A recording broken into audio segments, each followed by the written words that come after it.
4e bip, il sera 14 heures. Bonjour à tous, Ezekiel Renker, donc votre professeur de mathématiques. Bonjour, Estelle, merci, de m'accompagner cet après-midi pour cette, formation autour du calcul littéral.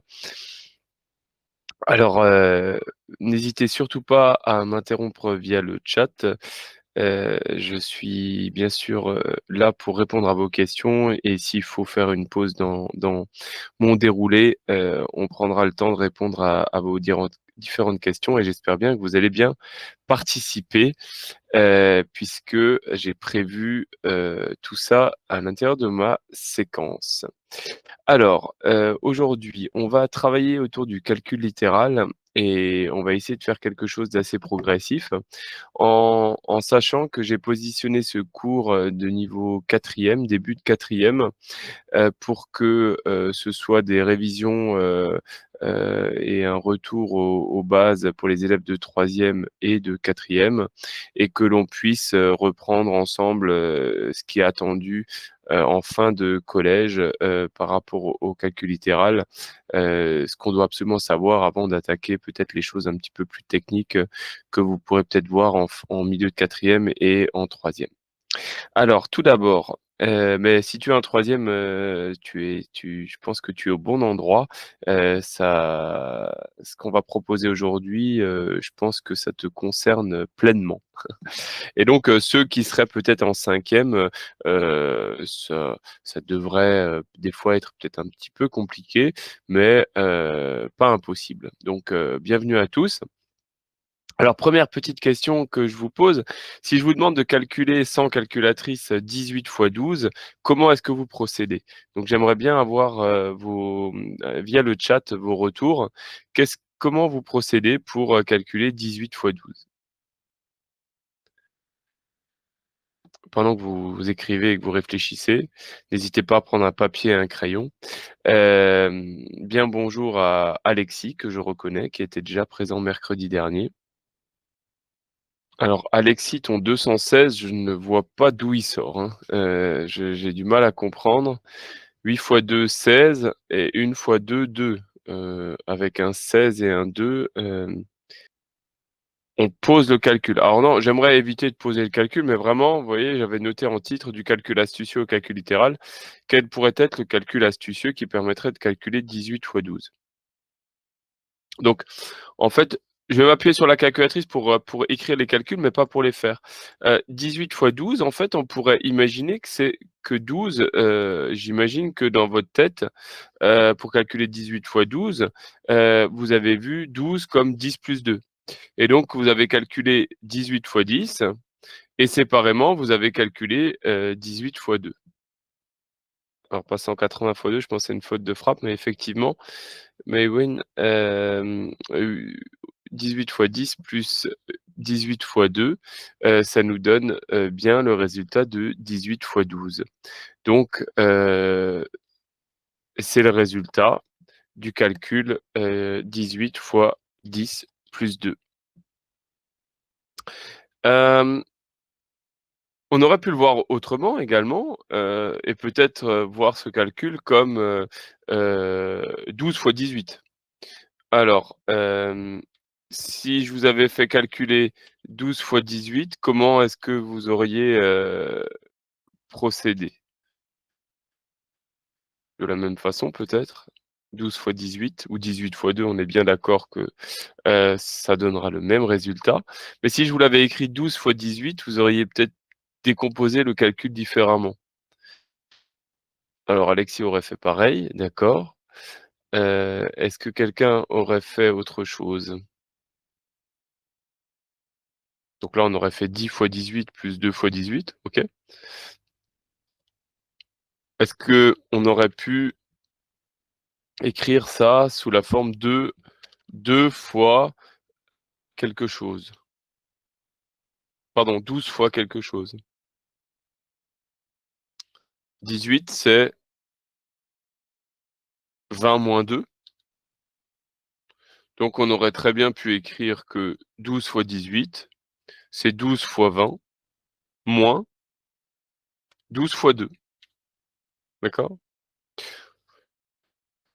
Et du coup, on a, Également notre 216 qui apparaît comme, on avait, 216, heu, lors de notre premier calcul avec, 18 fois 10 plus, 18 fois 2.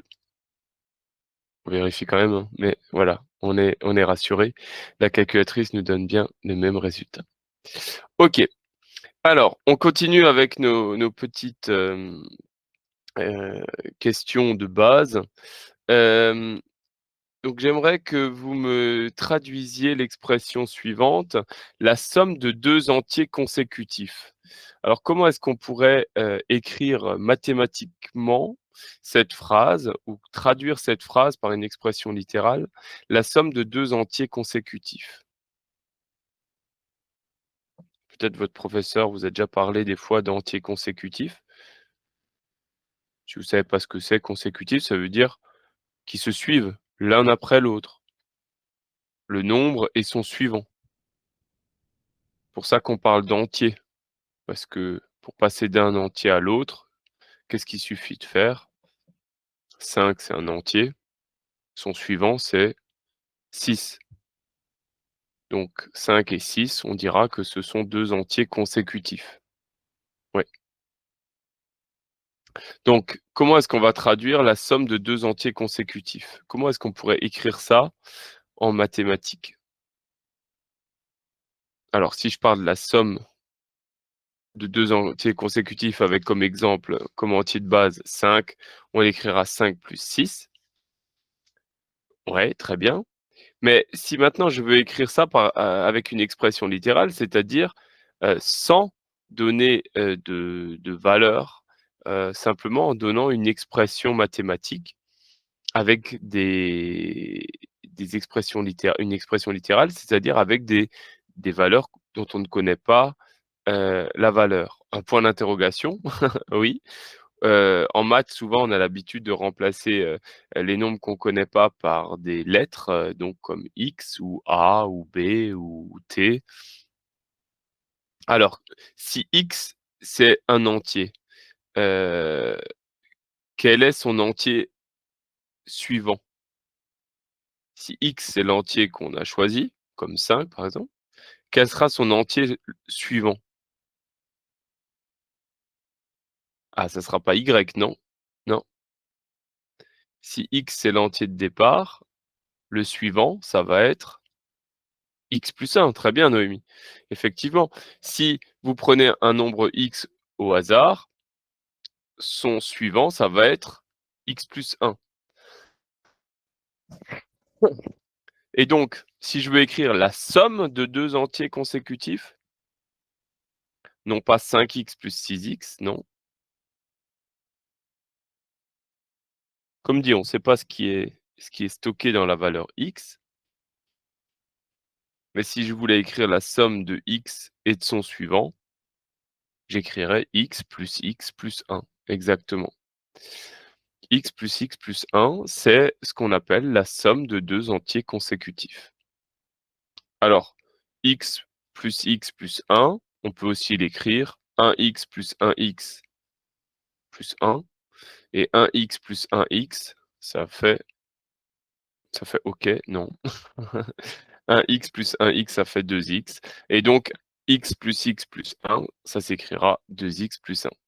Donc la somme de 2 entiers consécutifs, ça peut se traduire par l'expression littérale 2x plus 1. Très bien. Allez, un petit dernier pour la route. Ah non, j'en ai encore un derrière.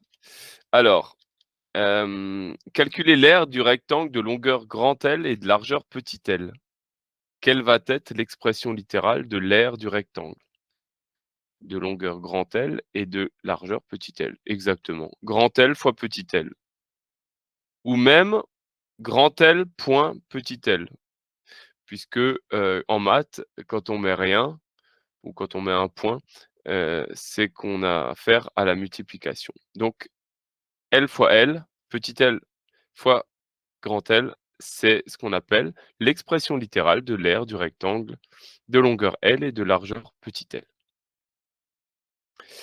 Alors Comment est-ce que vous traduiriez la phrase suivante: «C'est un entier multiple de 7»?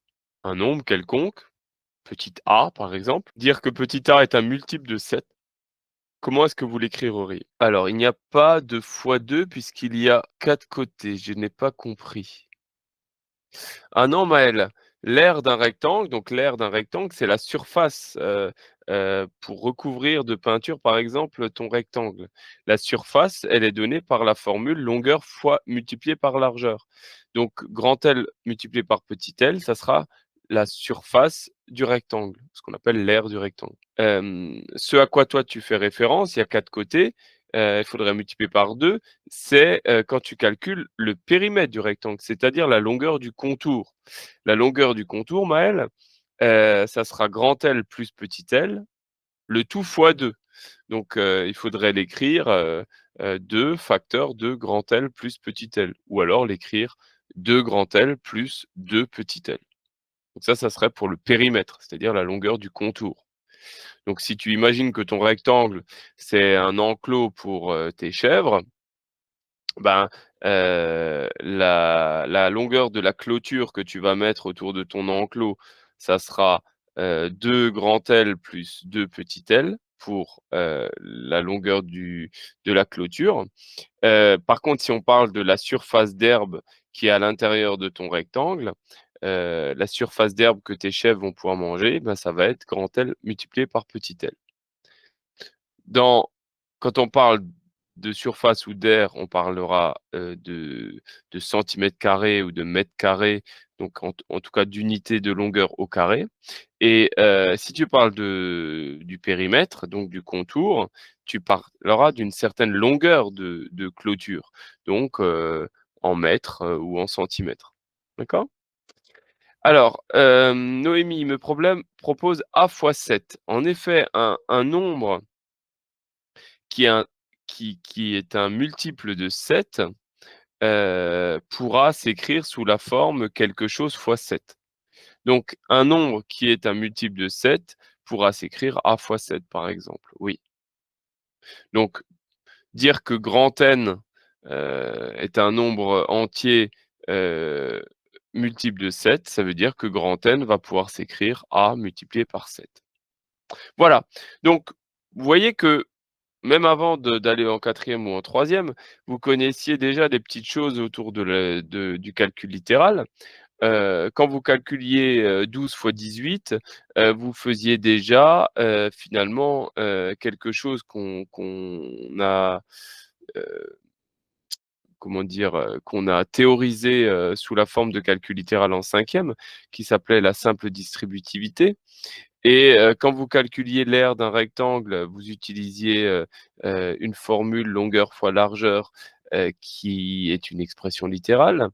Quand on parle de nombres multiples de 7, quand vous écriviez A fois 7, bah, vous aviez une expression littérale. Quand on vous parlait de somme de 2 entiers consécutifs, on avait, une expression littérale avec, le fameux 2x plus 1.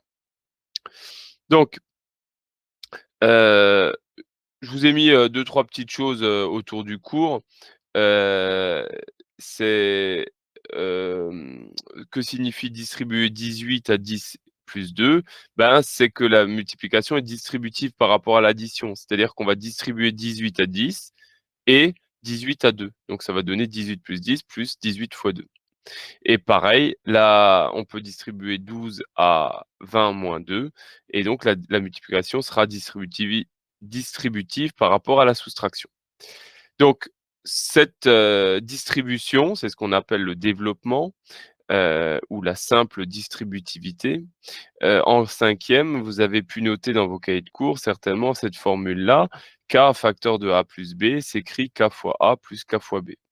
Et de la même façon, on peut avoir cette même formule avec une soustraction, c'est-à-dire K fois ou K facteur de A moins B égale K multiplié par A moins K multiplié par B.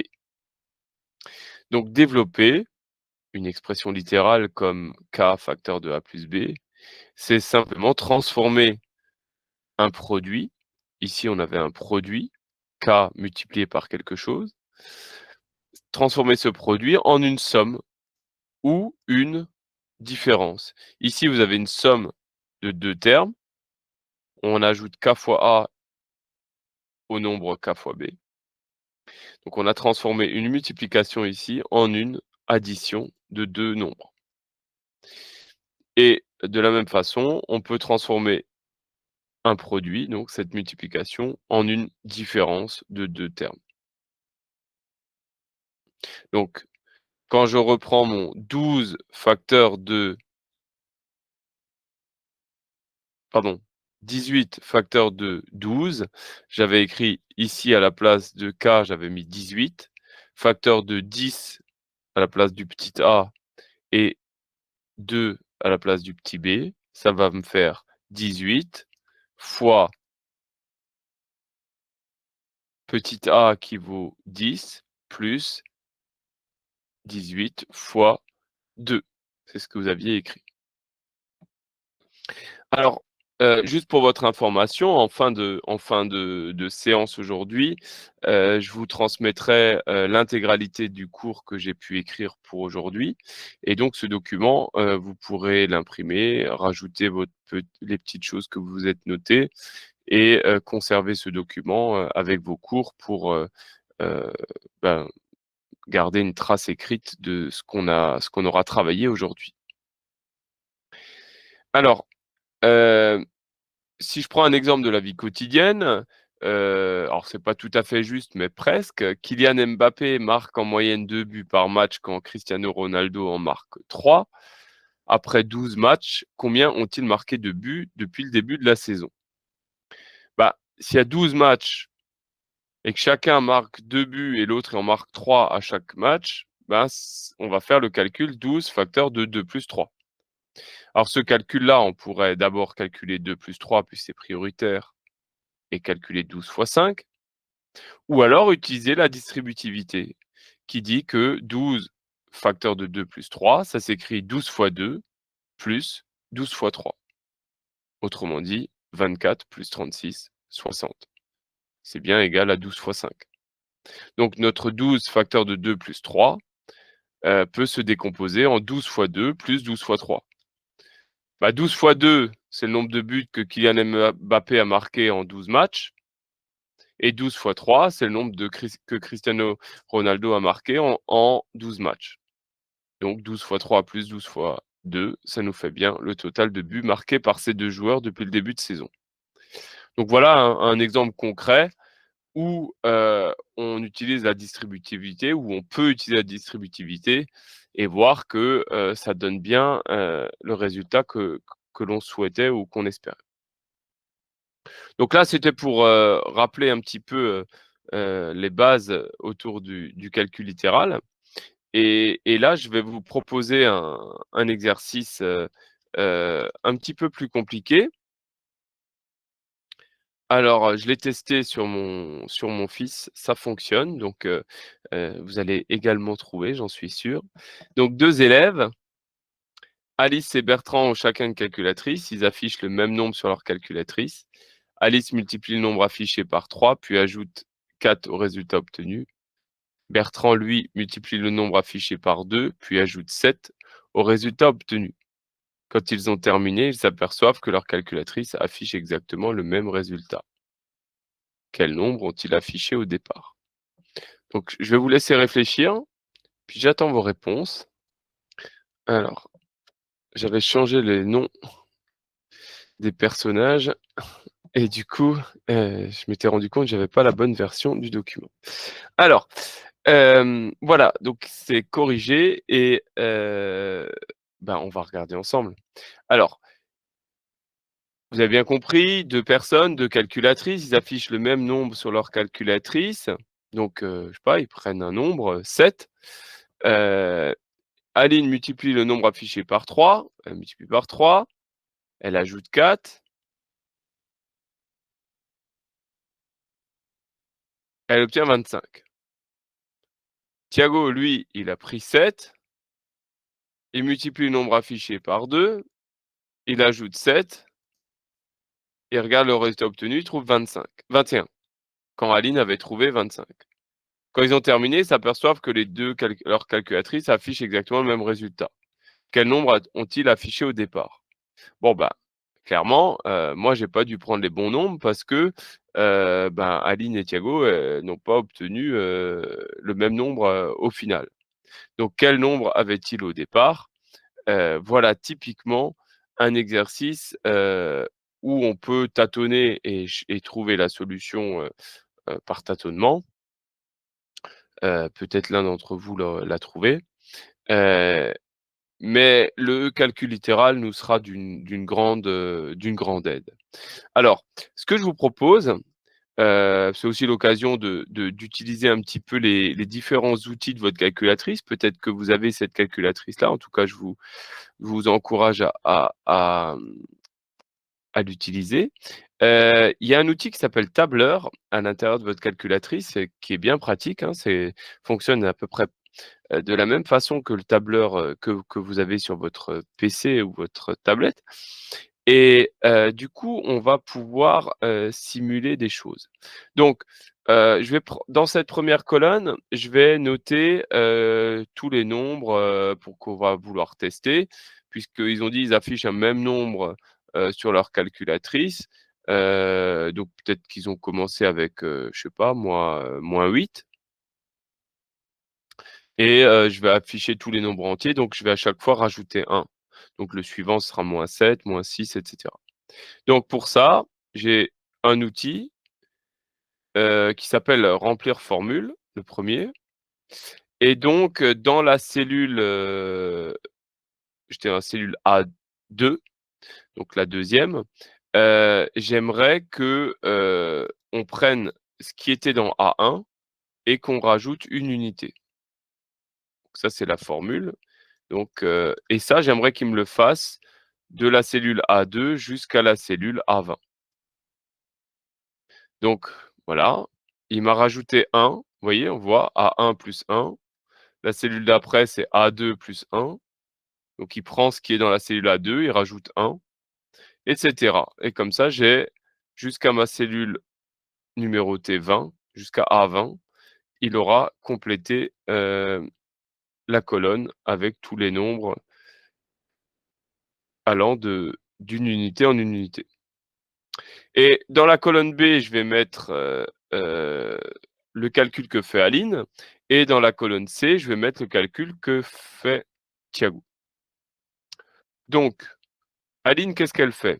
Elle multiplie le nombre affiché par 3 et elle ajoute 4 au résultat obtenu. C'est ça? Ouais.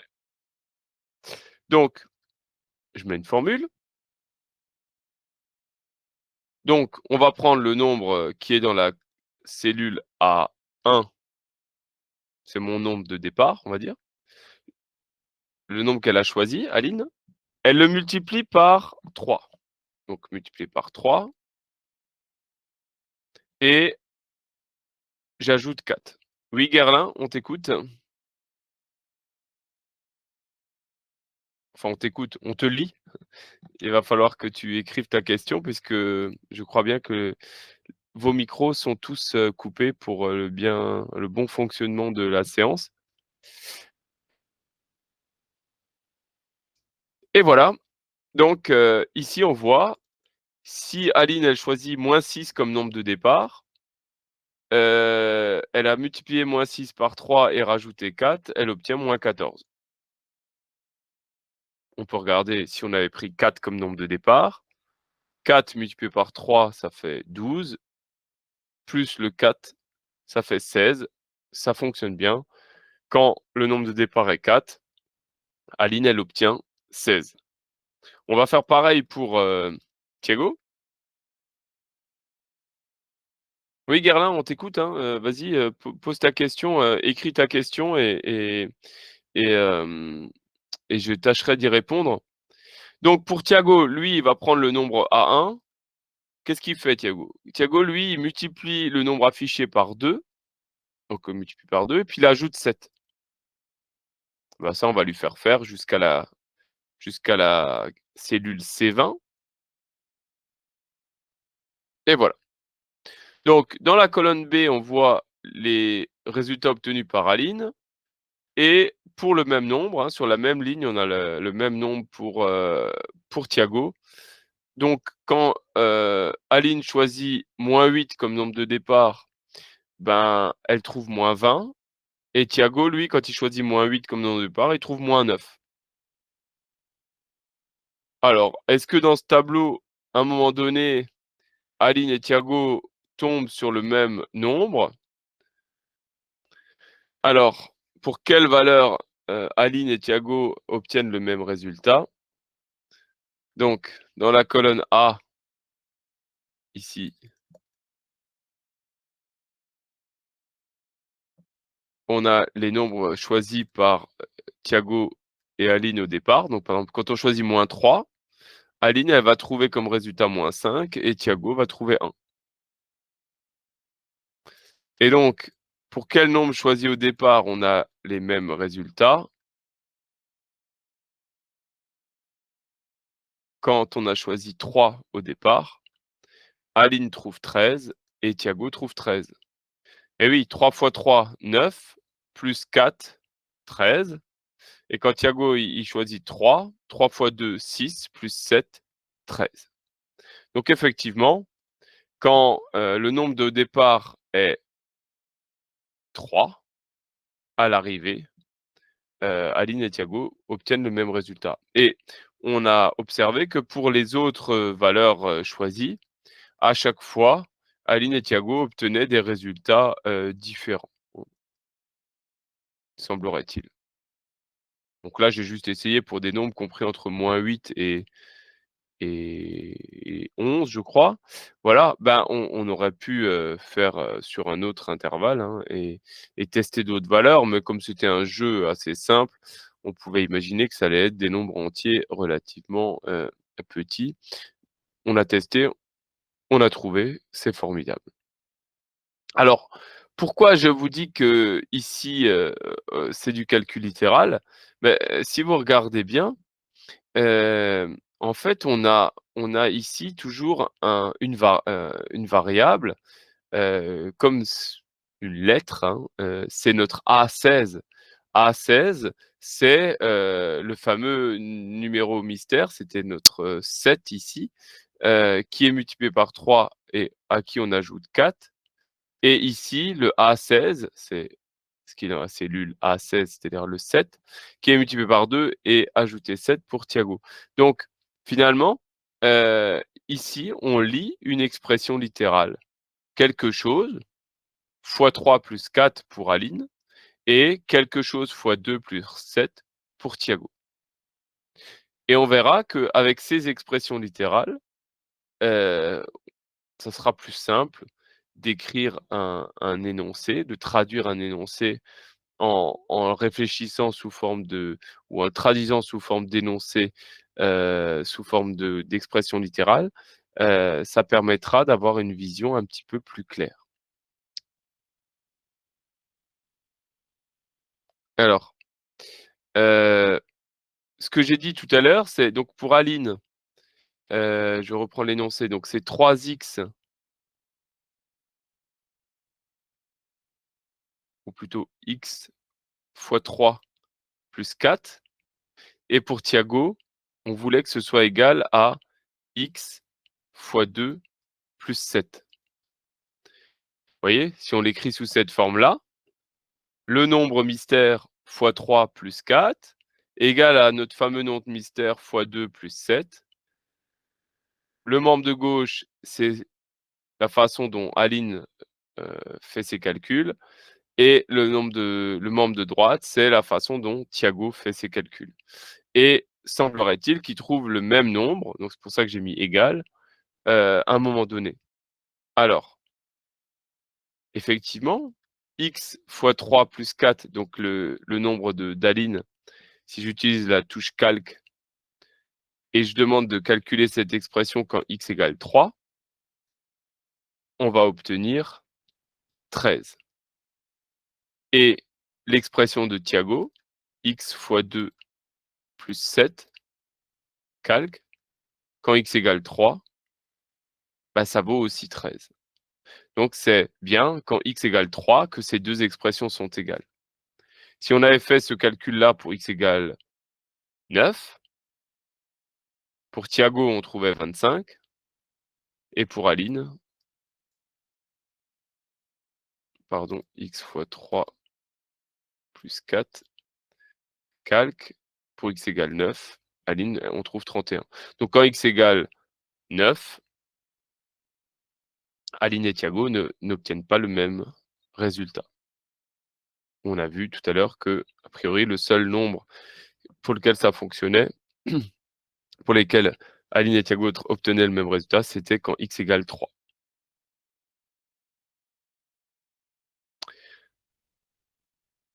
Alors, il y a un petit truc rigolo avec la calculatrice.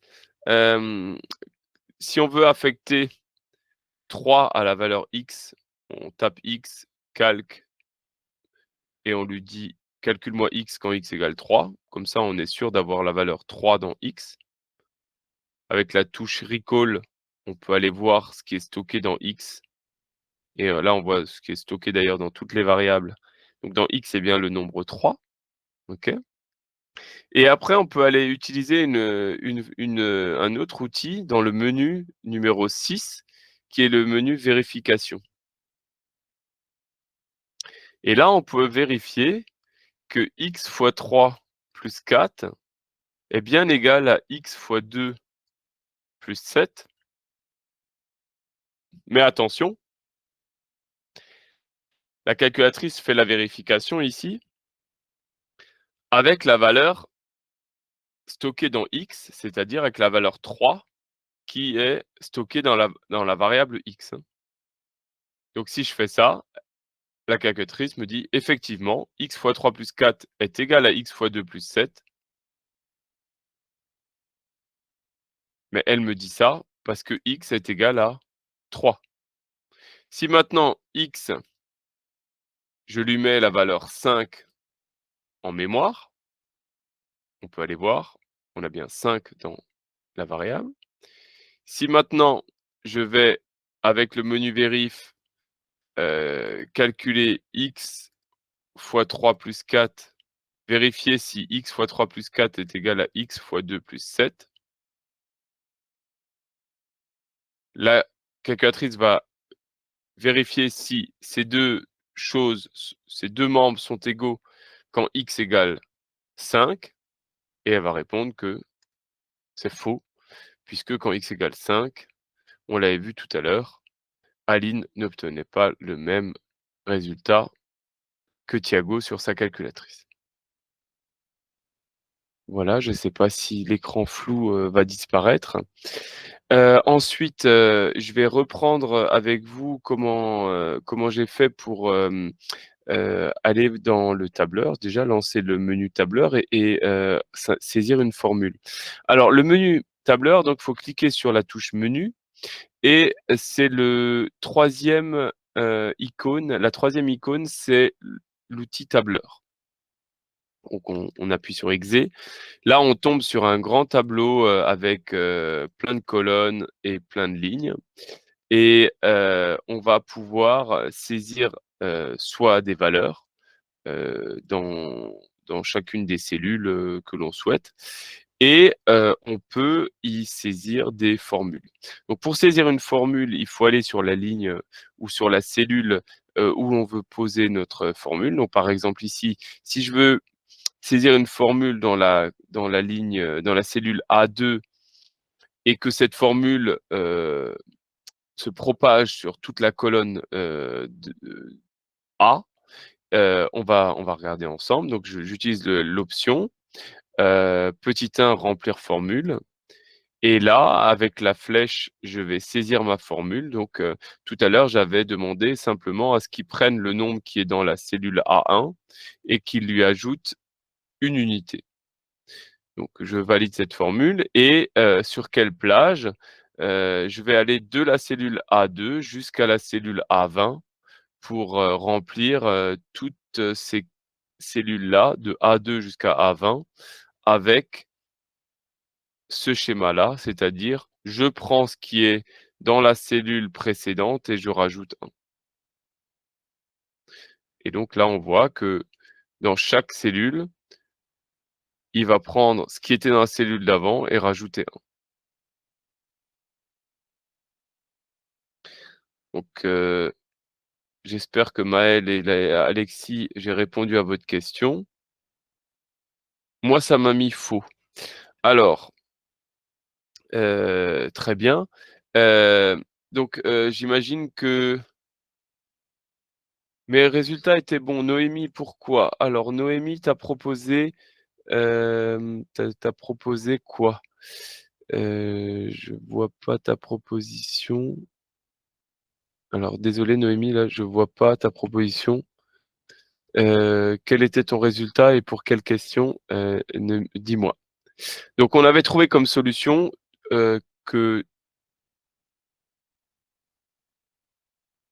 Alice et Bertrand ou Aline et Thiago, parce qu'entre-temps j'ai changé les prénoms. Hem, donc quand ils prenaient 3 comme nombre de départ, ils trouvaient la même chose. Donc je ne sais pas si c'était ça la valeur que tu avais, en tête. Donc hem, en prenant 3 comme nombre de départ, Aline, elle multipliait son nombre par 3 et elle rajoutait 4. On trouvait 13 et Thiago, il prenait 3 au départ, il multipliait par 2 et il ajoutait 7 et il trouvait 13 également. Je ne vois de nouveau plus rien. Aïe! Alors là, je ne sais pas quoi faire puisque je partage toujours, la fenêtre et je n'ai absolument rien changé. J'ai une super connexion internet, donc là, j'ai bien peur que ce soit de ton côté qu'il y a peut-être un souci de connexion.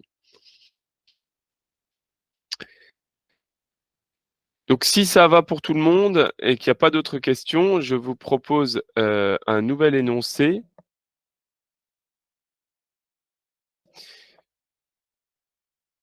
Le magicien et le spectateur. Alors, j'ai un magicien qui pense à un nombre, enfin non, excusez-moi, j'ai mal lu. Le magicien qui dit: «Pensez à un nombre», il s'adresse à son à ses spectateurs. «Pensez à un nombre, multipliez-le par 2, enlevez 3, multipliez le résultat par 3 et enlevez le nombre de départ. Quel est le nombre que vous obtenez?» Le spectateur, il répond: 31. Le nombre pensé au départ est, et le magicien donne ce nombre et le spectateur répond que c'est exact. J'imagine que la foule est les spectateurs sont impressionnés et du coup, quelle était la réponse du magicien? Le magicien, il a répondu quoi? Quand le spectateur a proposé 31. Alors, on peut procéder de la même façon que tout à l'heure, c'est-à-dire qu'on va essayer de traduire, hem, le, la magie du magicien, la petite pirouette du magicien, via le tableur, pour, peut-être en extraire, une formule, une expression littérale plus facilement. Alors, du coup, pour ceux qui avaient, pas réussi tout à l'heure, peut-être cette fois-ci vous arriverez plus facilement. Donc je lance le tableur et bah, je vais recompléter la première colonne avec, des nombres. Donc bah, je vais refaire pareil, hein, je vais commencer à -5 et puis chaque, hem, chaque, dans chaque case, je vais rajouter 1 pour obtenir, des nombres de -5 jusqu'à, 20 ou 15 ou quelque chose comme ça. Alors, donc je prends ce qui est dans la cellule A1, je lui rajoute une unité et ça, je vais, le copier sur, toutes les cellules de A2 jusqu'à A25 par exemple et là, on voit que, ben, j'ai tous les nombres qui sont, de -5 jusqu'à 19. On a bien 25 nombres d'affichés. Voilà. Ici, je vais noter, dans cette colonne, le résultat obtenu par le magicien si le nombre de départ est -5 et dans la cellule B2, le résultat du magicien quand le nombre de départ ou le nombre choisi est -4 et cetera. Donc, je vais remplir la formule. Donc le magicien, qu'est-ce qu'il fait? Bah, il prend le nombre, heu, auquel pense le spectateur. Mais bien sûr, le spectateur n'a rien dit au magicien, mais c'est bien ça la magie. Hem, il le multiplie par 2, il enlève 3, il multiplie le résultat par 3, donc là attention, il prend tout ça et il multiplie par 3 et enlever le nombre de départ, donc je vais enlever le nombre A1 qui est le nombre de départ. Donc je regarde avec vous la formule de nouveau. Donc le magicien, qu'est-ce qu'il fait? Il prend le nombre de départ qui est dans la cellule A1, on multiplie par 2, on enlève 3. Tout ça, on prend le résultat et on le multiplie par 3 et on enlève le nombre de départ. Donc ça, c'est la formule magique du magicien. OK? On va copier cette formule magique jusqu'à la ligne 25 et là, bim, la magie fait son effet sur la calculatrice. On a, les résultats.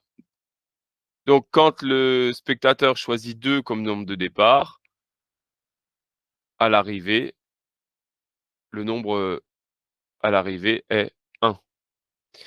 Alors, ici, on a un indice, c'est que le spectateur, il dit: «J'obtiens 31». Alors, bah, c'est facile, nous, on va regarder, est-ce que quelque part on a 31 dans notre colonne? Bah oui, regardez, ici on a 31. Le magicien, il a obtenu 31 ici.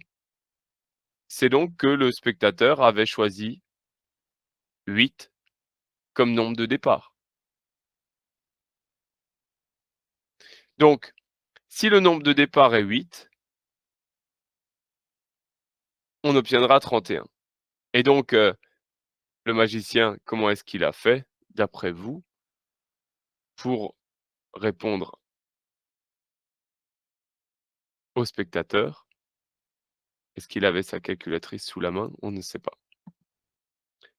Donc, pourquoi je dis du tableur à l'expression littérale? Bah, parce que quand vous tapez votre expression au tableur, ici vous avez votre expression littérale. Si vous remplacez A1 qui est le nombre inconnu ou le nombre, qui varie, par une lettre, par exemple X, on écrira X fois 2 moins 3 fois 3 moins X. Je vais l'écrire ici. Donc X, qu'est-ce que j'ai dit? X fois 2 moins 3, le tout fois 3 moins X. Et ça, c'est une expression littérale d'inconnu X qui traduit, penser à un nombre, le multiplier par 2, enlever 3, multiplier le résultat par 3 et enlever le nombre de départ. Quel est le nombre que vous obtenez? On obtient X fois 3 moins 3 facteur de 3 moins X. Et donc une autre façon d'écrire tout ça, X fois 2, on a l'habitude de l'écrire 2x. 2x moins 3 fois 3, on a souvent l'habitude, au lieu de faire fois 3 après, d'écrire 3 fois tout ça. 3 facteur de 2x moins 3, sans mettre la multiplication. Et vous reconnaissez ici quelque chose qu'on a vu tout à l'heure. K facteur de A plus B égale K fois A plus K fois B. Ici, notre K, c'est le petit 3. Facteur de A moins B. Donc, c'est la deuxième formule. Donc, quand on va développer ça, ça va faire 3 fois 2x moins 3 fois 3. 3 fois 2x, ça va nous faire 6x. Moins 3 fois 3, ça va faire 9. Donc, ça va nous faire 6x moins 9 moins x. Et moins x, c'est comme moins 1 fois x. Ce qui nous fait 6x moins 1 fois x. Finalement, il nous reste 6x moins 1x. Il nous reste 5x. Donc 5x moins 9. Bah, voilà l'expression simplifiée, notre formule magique, du magicien. Mais tu as raison Noémie, pourquoi X? Alors parce que je suis un peu fainéant et qu'il y a une touche X sur la calculatrice. Heu, Si ça te fait plaisir, je peux écrire, 5Y parce que j'ai aussi une touche, facilement accessible, qui s'appelle Y. Mais après on aurait pu l'appeler D, 5 fois D moins 9, avec D le nombre, de départ. D'accord? Donc, l'expression littérale ici, ça pourrait très bien être 5D moins 9. Donc le nombre pensé au départ fois 5 moins 9. Et donc quand le magicien obtient 31, là on comprend rapidement que le magicien finalement, il n'est pas si, magique que ça puisque si on obtient 31, c'est qu'on avait 8 ici. 5 fois 8, 40, moins 9, 31. Donc, quand le spectateur lui annonce 31, le magicien, il a vite fait de retrouver, quel était le nombre de départ puisque, il doit faire 5 fois un nombre moins 9 qui va donner 31. Bah, en faisant quelques petits essais, un peu intelligents, heu, si on avait pris 10, 5 fois 10, 50, moins 9, ça aurait fait 41, on était trop grand. Si on avait pris 7, 5 fois 7, 35, moins 9, on aurait été trop petit, et du coup 5 fois 8, 40, moins 9, 31, c'est tout bon. C'est donc, que vous aviez choisi 8 comme nombre de départ. Si on prend, prenez une feuille quadrillée et vous prenez un carré que vous laissez vierge, tout blanc, et vous allez colorier la petite couronne qui se trouve autour. Donc ça, c'est ce qu'on appelle un carré de taille 1.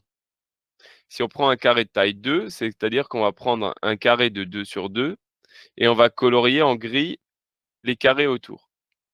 Vous avez compris le principe, carré de taille 3 et en gris, on va colorier nombre de carrés autour. Et donc ainsi de suite, un carré de taille 7, ça va être 7 carrés sur 7 carrés et on colorie ce qui est autour. Et donc la première question qu'on va pouvoir se poser, c'est combien y a-t-il de carreaux gris entourant le carré là? Donc ici, on en a 3, 4, 5, 6. 1, 2, 3, 4, 5, 6, 7, 8. On peut compter, c'est facile. Donc carré de taille 1, on a 8 carrés gris. Carré de taille 2, combien on a de carrés gris? Cahier de taille Carré de taille 3, combien on a de carrés gris? Et cetera. Et donc, heu, ben, même jusqu'à carré de taille 7, on peut les compter. Ça peut aller assez facilement. Mais si ensuite on vous dit, si on prend un carré de taille 56, là, ça va commencer à être compliqué, de les compter à la main si, bah, là, on n'a pas le choix. Il faut qu'on trouve des astuces et du coup là, c'est le calcul littéral qui va nous sauver, puisque, à partir de ces exemples-là, on va pouvoir trouver peut-être une expression littérale qui nous donne, en fonction du numéro, la taille, le nombre de carrés qu'on a autour. On peut faire 5 fois 4. Alors pour lequel? Donc carré de taille 1, on a dit, on en avait 8. Ici, on en a 12. Ici, on en aura un peu plus. Alors pour le carré de taille 3, 5 fois 4, alors on en a 5 et 5, 10. Ici, on a plus que 3 et là 3. Donc non, je suis pas d'accord avec 3. Là, on en a 16 des carreaux gris. Et le carré de taille 2, on en a 12. Alors je vais vous donner, la petite solution, hein, je vous laisserai réfléchir encore, mais si on dit que pour le carré de taille 1, 2, 3, et cetera, donc on va remplacer le numéro du carré, là, par n. Donc au lieu de dire taille 2, on va dire taille n. J'ai pas de N sur ma calculatrice, ça va pas. Donc on va dire taille Y. On va remplacer le la taille par la variable Y. Bah, dans ce cas-là, le nombre de carrés gris, ça va être 4 fois Y plus 4. Alors, faites-moi confiance. Regardez, si je remplace Y par 1, on est censé trouver 3 plus 3, 6 plus 2, 8. Donc quand Y égale 1, il faudrait que ça fasse 8. Ça marche. Quand Y vaut 2, il faudrait que ça fasse 4 et 4, 8, plus 2, 10, plus 2, 12. Quand Y égale 2, il faudrait que ça fasse 12. Ça marche. Et ici, on avait dit combien? 5 et 5, 10 et 3, 13 et 3, 16. Donc quand Y égale 3, ça doit faire 16. Donc ma formule, elle semble fonctionner, hein. On pourra essayer encore pour taille 7, etc. Donc voilà une expression littérale, 4Y plus 4, ça nous donne le nombre de carrés gris qu'il y a autour d'un carré blanc pour une taille Y. Alors je vois que je dépasse l'horaire là. Je vous ai noté les différentes façons de voir. Donc on pourrait écrire que le nombre de carrés gris, c'est 4 fois la taille du carré plus 4. Ou une autre façon de voir, voilà, il y a différentes façons de compter. 4 fois 3 plus 4 pour le carré de taille 3, c'est bien ça. Alors, heu je vous laisserai regarder, pendant les vacances scolaires, si ça vous tente, la suite, qui est vraiment intéressante, mais je vous ai dit l'essentiel et avec votre calculatrice, vous arriverez à aller un peu plus loin et là, une dernière expression que je voulais vous montrer, c'est-à-dire le calcul littéral pour simplifier un calcul, tout simplement et donc un truc aussi long, on peut le simplifier et si je simplifie A ici, je me retrouve avec 7x moins 4y et ça sera toujours beaucoup plus agréable de faire les calculs quand on a une expression simplifiée comme celle-là, en remplaçant x et y par 4 et 10. On fera 7 fois 4 moins 4 fois 10 et le tour est joué. Et si j'avais dû le faire dans l'expression de départ, ça aurait été bien plus compliqué. Donc je vous laisserai le PDF de ce document. Heu Je pense que Estelle est toujours avec nous et elle vous le transmettra, dès la fin de cette séance. Donc j'espère vous avoir permis de comprendre un petit peu mieux, ces notions de calcul littéral. J'espère que ces petits exercices vous ont plu, que c'était pas trop théorique et qu'on a bien manipulé. En tout cas, moi j'ai pris beaucoup de plaisir à préparer ce cours et à vous le présenter aujourd'hui avec vous, à échanger avec vous et ben, si vous avez des besoins, des envies, dans d'autres domaines, de mathématiques, n'hésitez pas à le faire remonter à Estelle et on verra si on peut répondre, à vos souhaits. En tout cas, je vous dis à très bientôt, j'espère et merci beaucoup.